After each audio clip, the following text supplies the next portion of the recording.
Ayan. Annyeonghaseyo, yarabu. Magandang hapon sa ating lahat. Ayan. So, I'm about to share to you this afternoon the role of the UP Department of Linguistics in strengthening the Intra-University. Actually, this was just asked to I think I just worked on this title as requested by the PKRC. And I think this is also really a reflection of what the Department of Linguistics has been doing for maybe decades, 2 decades, 3. Yeah. Okay, so let me give you a brief overview of my presentation this afternoon. So just a short introduction about our department, as well as our Korean language program and the current situation of the Korean language education in the Philippines, particularly the University of the Philippines, and as well as the Korea-related activities of the department. Okay, so actually we have shared this for quite some time in the previous presentations, so probably for those who has been attending Korea-related events before, you may have heard this. The Department of Linguistics is actually in charge of the Korean language teaching as a foreign language or as a second language in Asia. And if we will look at the Korean studies in Southeast Asian countries, we can actually now see the Philippines, well, not really in the forefront, but actually trying to catch up with the other Southeast Asian countries. And in terms of Korean language education in the Philippines, we're actually not really lagging behind. So I'll share to you in a while the short history of the Korean language education in the university. Okay, so this table was being shared to the public in 2012 in the first Philippine Korea Studies Symposium. There are only if you can see the Philippines there's only one academic institution and one research institution and academic society that are dealing with Korean studies related works. And probably these days, next slide please. So we can see that from one we are now 4. Of course, UP, that's Korean Studies, particularly the Asian Center, Asian Studies Korea component, and the Ateneo de Manila University and UANP, University of Asia and the Pacific, and the other one I think is the Philippine International College in Antipolo. And the other research institution, I'm not really familiar with this one, these two. But perhaps we are familiar with the 4 academic institutions. I think there's nobody from Philippine International College now. For the Korean language education in the University of the Philippines, the Department of Linguistics has been offering the Korean language since around 1990. The first one was a trial course in 1989, during the summer of 1989. It was started as an extension program or the extramural class. It's just a test if there are students who might be interested in learning the Korean language. And because of the high demand in the number of students, the Department of Linguistics decided to institute a course, actually courses, these 4 courses that includes elementary Korean 1 and 2 and intermediate Korean 1 and 2. These Korean language classes are for students who have Korean foreign language requirements in their various courses, or sometimes for elective courses or regular classes. So we started the first regular class was offered in 1991 academic year. And then here I'm just about to share to you the number of Korean language courses since 1990. So from two Korean 10 classes, or the blue, colored blue, and Korean 11, or the Korean basic 2, from 2 classes to up to 1998 to 1999. It increased up to 5 sections per academic year. And then it continuously increased in the following decade. Okay, so from 2002 to 2012. So sometimes there's also decrease in the number of sections or courses, but in 2010, okay, you can see a very high increase in the number of sections or courses offered. And recently, okay, from 2012 to last academic year, so there are around 9 sections of Korean 10, and then around 9 sections as well of Korean 11. And then probably there are 3 sections of 10-11 or integrated classes. These are like the intensive classes, and 12-13 or the intermediate 1 and 2.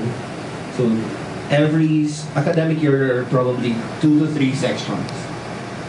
And probably the number of students as well, if you can see in our in the table here, there's also continuous increase in the number of students. So probably in 2002, 2010, to 2012, so there are every year, every academic year, we have around 200 Korean 10 students, and probably more than 100 or around 100 Korean 11 and other students for higher Korean language classes.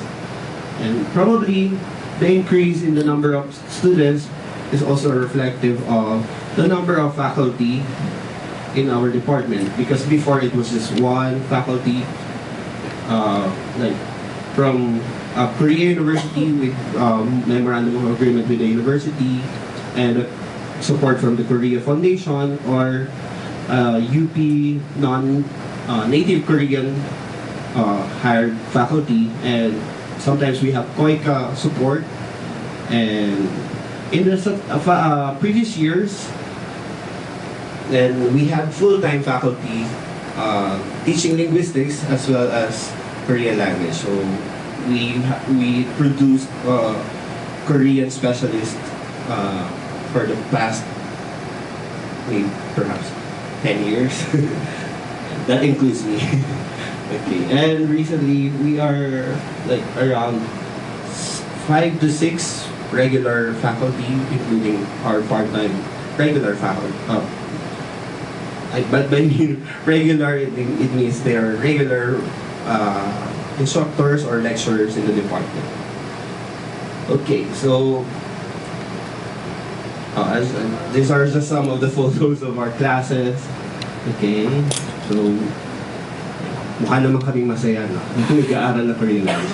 And actually in the language classes, of course, there are students who develop their interest in further studies that are related to Korean language and culture, politics, and other Korean-related studies.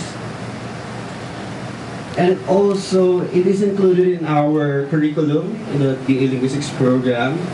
They have the option to take it as a foreign language 1 or foreign language 2. And we're now in the process of integrating it to the Plan C, or the Linguistics and East Asian Languages, where it should have been there for quite some time, but which we are proposing 39 units of Korean language. And probably the other institutions and students, probably of the Asian Center, can also take more Korean language classes. Okay. We also offer extension programs or extramural classes for kids and teens every summer before and now. Still summer, because the kids' schedule is still during summer. So, and also we have extramural classes for adults, of course. These are for the kids and teens. So, hindi na makita kasi ng yung teacher, di ba? Ayan. And then, for regular classes, we also have, for adult, for those who already graduated, or some students of Asian Center taking Korea studies are taking our extramural classes since they are Korean language units are not really included in the curriculum. They just need to have a Korean language proficiency. So most of them take our extramural classes. And of course, we have year-end parties. So these are just some of our activities. And for our established career-related activities, we of course have the UP Korean Speech Contest. So, and luckily we have one of the products of our Korean Speech Contest here. The one who will talk after me, Miss Sarah Domingo de Pura, the second on our second UP Korean Speech Contest.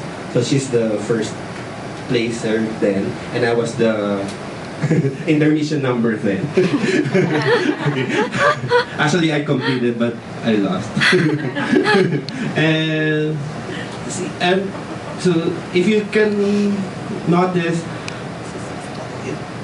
we're very consistent about that, doing such events that promotes not just Korean language, but as well as anything Korea related, or strengthening the Philippines and Korea relationship.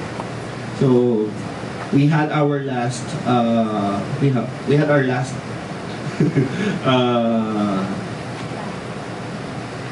speech contest just this year before the fire struck the faculty center. It was actually the 11th UP Korean Speech Contest was our last event in the Claro and Hall. Kaya hindi naman. Very nostalgic photo. Okay, next please. So these are just some of the photos of the participants and the winners of the Korean Speech Contest. Okay.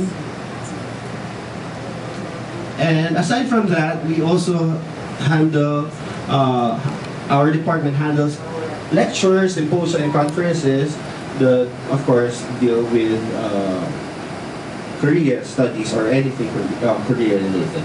So our established event, or actually this is so we've been organizing this symposium, the Philippine Korean Studies Symposium, or also known as PKSS, since 2012. The first one was in Balay-Calinaw, and the second was in GT Toyota, which is actually sponsored by the Center for International Studies, and we just co-worked with them.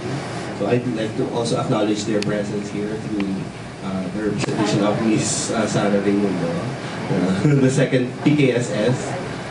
And then the third PKSS was also held in GT Toyota.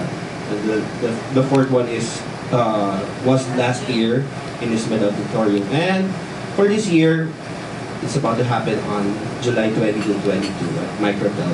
It's actually Korean Studies workshop. So the PKSS would be probably the symposium would be on November. So I'll just run through the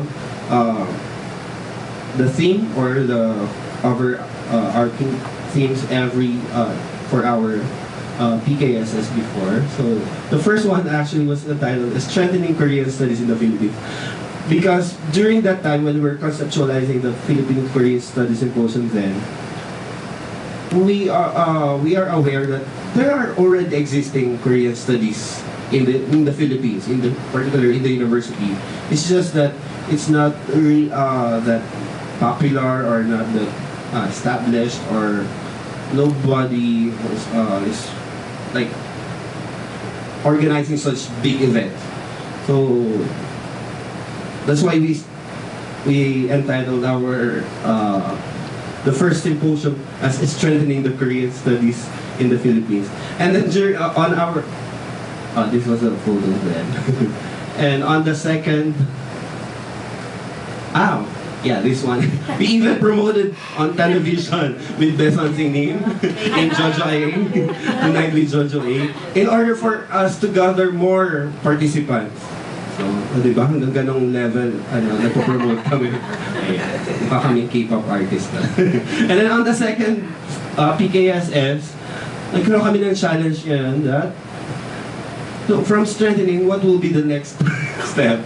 So, and then, with the help of the Center for International Studies, and actually they were the ones who hosted it,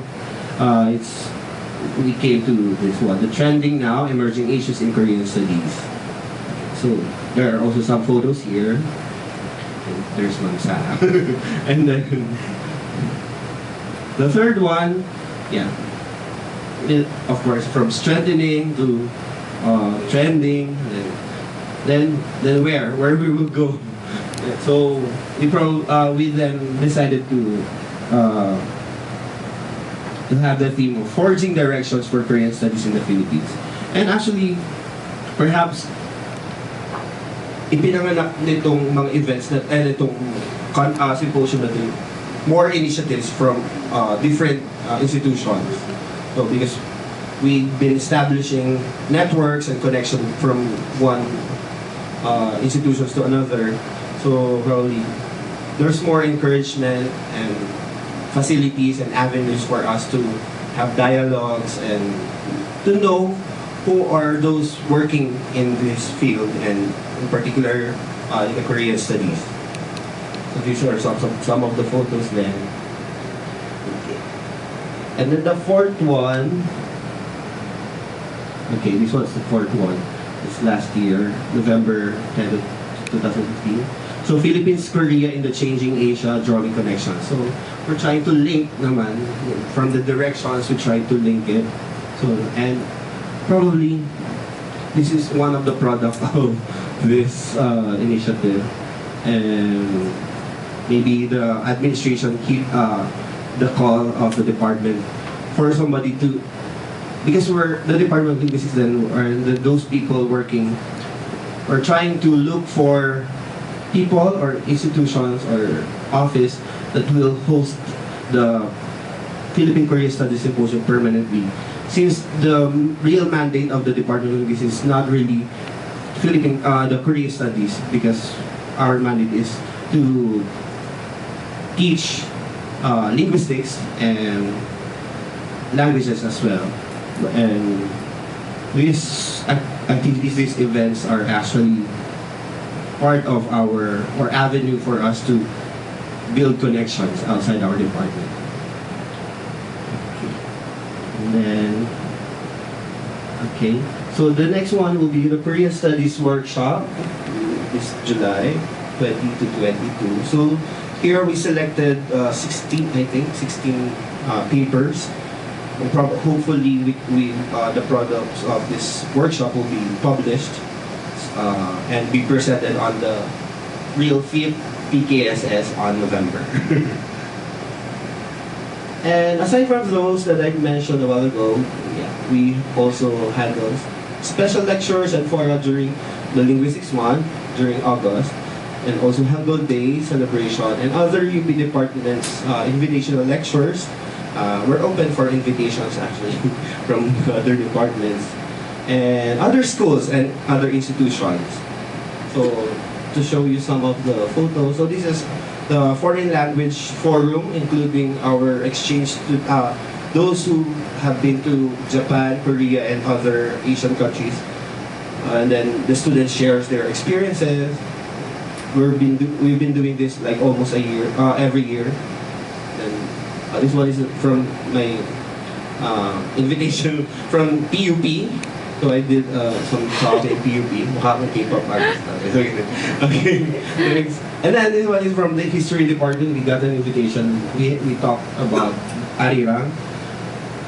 And we had a singing debut with Best on Singing. And also, there are also invitations from other institutions. Actually, this one is from Rizal Science High School. So, because due to the change in the academic requirements, or actually in the academic program in the K-12 program, they are about to include foreign language in 11 and 12. So they invited me as a speaker, and like they want to know how they can integrate foreign language classes in their school. And of course, we do some forum, and then like of course there's Hallyu, and we co-organize as well the Campus Korea, or the Study Abroad Expo. And we've been committed to different institutions, particularly the Korean Cultural Center and the Korean Tourism Organization and the Korean Embassy, in hosting and co-organizing different activities. And this one is actually on with the IUP Arirang and the Center for International Studies. Actually, it's their initiative.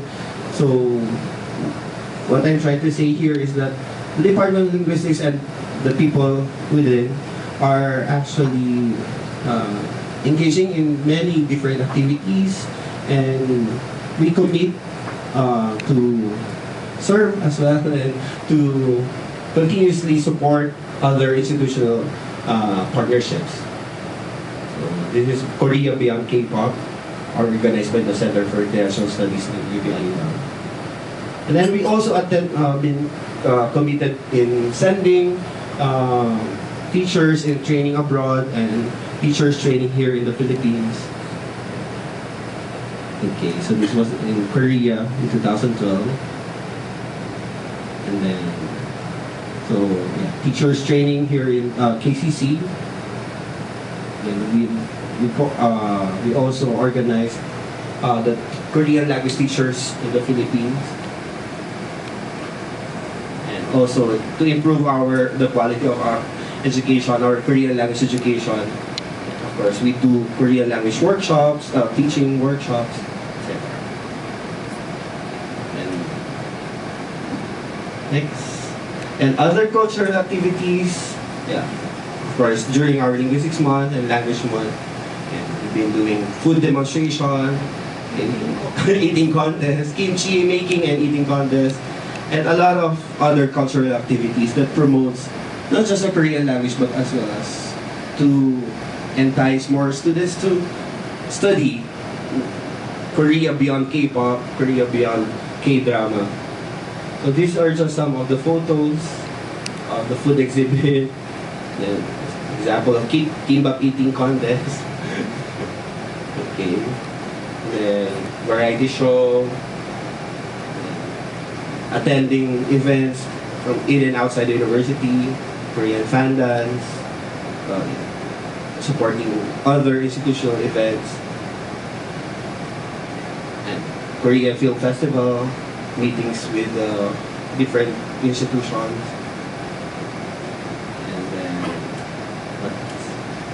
Okay, even outreach programs with the Kopino, or the Korean Filipino children, Korea Beauty. There's a lot. Korea speech contest, of course, in and the nationwide Korean speech contest, as well as Solal, or the New Year celebration, and this KCC event. K-pop star, with trying to encourage more students to participate, and then cultural exchange programs or festival. And of course, we encourage our students to take the test of proficiency in Korean. So, with all what I've shared to you this afternoon, it means that the Department of Linguistics is committed in helping or in continuously supporting anything related to Korea or Korea-related events and studies, Korea, particularly in strengthening the Korea studies in the Philippines. So, thank you.